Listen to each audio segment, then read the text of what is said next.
معالجے کے لیے گھر کا آخری اثاثہ بیل بیچتے ہوئے کھڑی کی تھی۔ انسانوں سے جانور اچھے ہوتے ہیں، ضرورت کے وقت تو کام آتے ہیں۔ اس نے لمبی سانس لیتے ہوئے سوچا، ورنہ انسان تو مشکل میں منہ موڑ لیتے ہیں اور خواہ مخواہ کے لیے اشرف المخلوقات بنے پھرتے ہیں، ورنہ کہاں جانور اور کہاں انسان۔ جوں گاؤں قریب آتا جا رہا تھا تو اس کی پریشانی بڑھ رہی تھی۔ اس نے جنازے کا وقت ظہر کی نماز ادا ہوتے ہی طے کر لیا تھا اور مغرب تک ساری رسومات ادا ہو چکی ہوں گی۔ مغرب پڑھنے کے بعد مسجد میں گاؤں والوں اور مہمانوں کو جو کھانا اس نے دینا تھا اس کا انتظام اس سے نہیں ہو پا رہا تھا۔ کسی سے ادھار لینا تو ناک کٹنے والی بات ہوتی ہے۔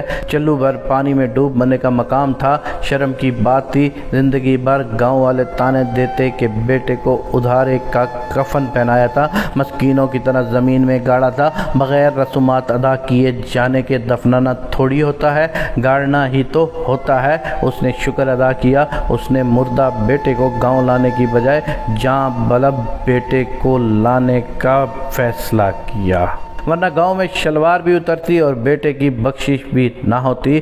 گلابو کمہار کے ساتھ یہی تو ہوا تھا۔ بیوی کی موت پر جنازے کے بعد نہ مولویوں میں زکوٰۃ بانٹ سکا اور نہ ہی امام مسجد کو جائے نماز خرید کر دے سکا اور نہ ہی تدفین کے بعد لوگوں کو کھانا کھلا سکا۔ مولوی صاحب تو صاف بات کرنے کے عادی تھے، انہوں نے تو برملا کہا تھا کہ گلابو کمہار کی بیوی کی بخشش نہیں ہوگی، اور اگر پھر بھی کوئی نیکی کام آ گئی اور بخشش ہو بھی گئی تو عذاب قبر تو تا قیامت پکا ہے۔ یہ بیچارہ گلابو کمہار، بیوی بھی جہنمی، اور وہ بھی آج تک کسی سے آنکھ ملانے کے قابل نہیں رہا۔ عاشق حسین کو جھرجھری سی آ گئی اور ایک مرتبہ پھر اپنے آپ کو داد دی کہ بیٹے کو جھانکنے کی حالت میں ہسپتال سے نکالا، ورنہ اگر یہی پیسے ایمبولینس پر خرچ ہوتے تو اس کا انجام بھی گلابو کمہار جیسا ہوتا اور بیٹا عذاب قبر سہتا۔ اچانک عاشق حسین کو زبردست جھٹکا لگا۔ ڈرائیور نے اتنے زور سے بریک دبائی تھی کہ سڑک پر ٹائروں کے نشان پڑ گئے اور پہیوں کے گھسنے کی کریا آواز بھی دور تک سنائی دی، مگر ڈرائیور پھر بھی ان 3 کتوں کو نہیں بچا سکا تھا جو کسی کتیا کا تعاقب کرتے ہوئے کتیا سمیت چلتی بس کی زد میں آ گئے تھے۔ جنس کی شدت ہمیشہ حواس چھینتی ہے، محبت اور عقل اس لیے تو ایک دوسرے کی ضد ہے، آگ اور پانی ہے، چوہے بلی کا کھیل ہے۔ محبت میں جنسی ناآسودگی پاگل پن طاری کرتی ہے، دیوانہ بناتی ہے۔ محبت میں خود سپردگی تتلیوں کی گود میں سونا ہے، رنگ و نور میں نہانا ہے۔ محبت میں جسمانی ملاپ بارش کی معصوم ادا ہے، کلی کا چٹکنا ہے، بن جسمانی لمس کے محبت ذہنی مرض ہے، آسیب ہے۔ بریک لگنے کی شدت سے سواریاں ایک دوسرے پر لڑکتی گئی تھی۔ میں بس میں یکدم سی افراتفری مچ گئی، سواریوں کے شور و غوغا نے آسمان سر پر اٹھا دیا ہے۔ 3 کتے، ایک کتیا اور عاشق حسین کا بیٹا ایک ساتھ مر گئے۔ ادھر 3 کتے اور ایک کتیا بس کے نیچے آ کر کوچ کر گئے، ادھر عاشق حسین کے بیٹے کی روح اوپر پرواز کر گئی۔ عاشق حسین نے انا للہ انا الیہ راجعون پڑھتے ہوئے رب کا شکر بھی ادا کیا کہ 3 کتوں اور ایک کتیا کے ساتھ ساتھ اس کے بیٹے کی جان بھی نکال لی۔ اس نے دل ہی دل میں اسرائیل کو بھی بڑی داد دی، کس چابک دستی سے لوگوں کی مشکلات آسان کر دیتا ہے۔ اگر اسرائیل نہ ہوتا تو خدا جانے لوگ کیسے جیتے۔ بیٹے اور کتے کے مرنے کا وقت اور مقام جیسے اس کے ذہن میں نقش کر گیا ہو۔ کنڈکٹر نے جلدی جلدی مرے ہوئے کتوں کو ٹانگوں سے پکڑ کر کھینچتے ہوئے سڑک کے کنارے ڈال دیا اور بس روانہ ہوئی۔ تقریباً 5 منٹ بعد بس عاشق حسین کے گاؤں کے سٹاپ پر رکی۔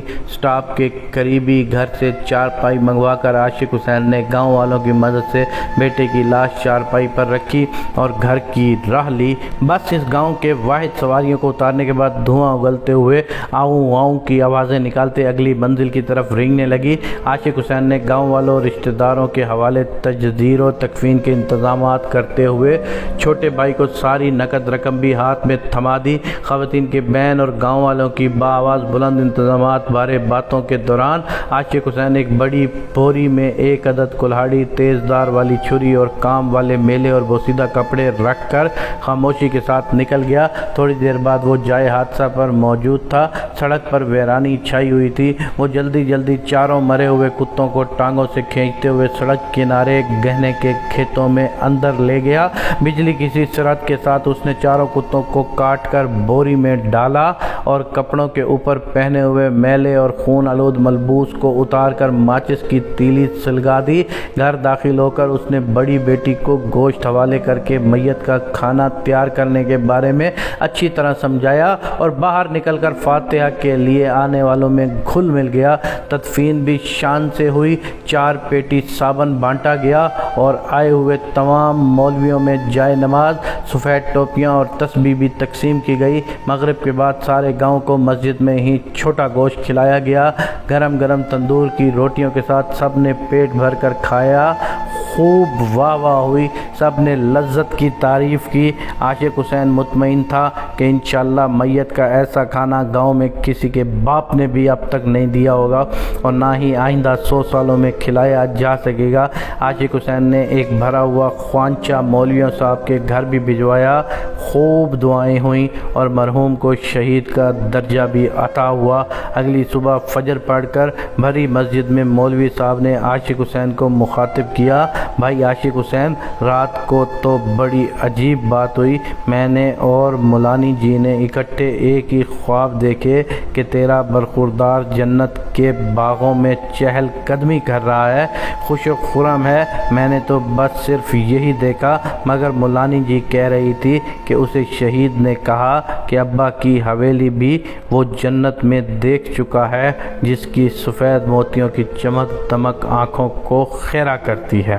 تمام جماعت اچھچ کر اٹھی۔ عاشق حسین زیر لب مسکرایا۔ اسے پہلی مرتبہ نجس کتے کی پارسائی کے زور کا علم ہوا تھا۔ واقعی جنت کا ہر راستہ پیٹ سے گزرتا ہے اور جہنم بھوک کی پیداوار ہے۔ عاشق حسین نے دل ہی دل میں ان 4 کتوں کا شکریہ ادا کیا کہ نجس ہونے کے باوجود ان کی انا اور دین کو قائم رکھا، اس کے بیٹے اور اسے جنت تک لے جانے کا سبب بنے۔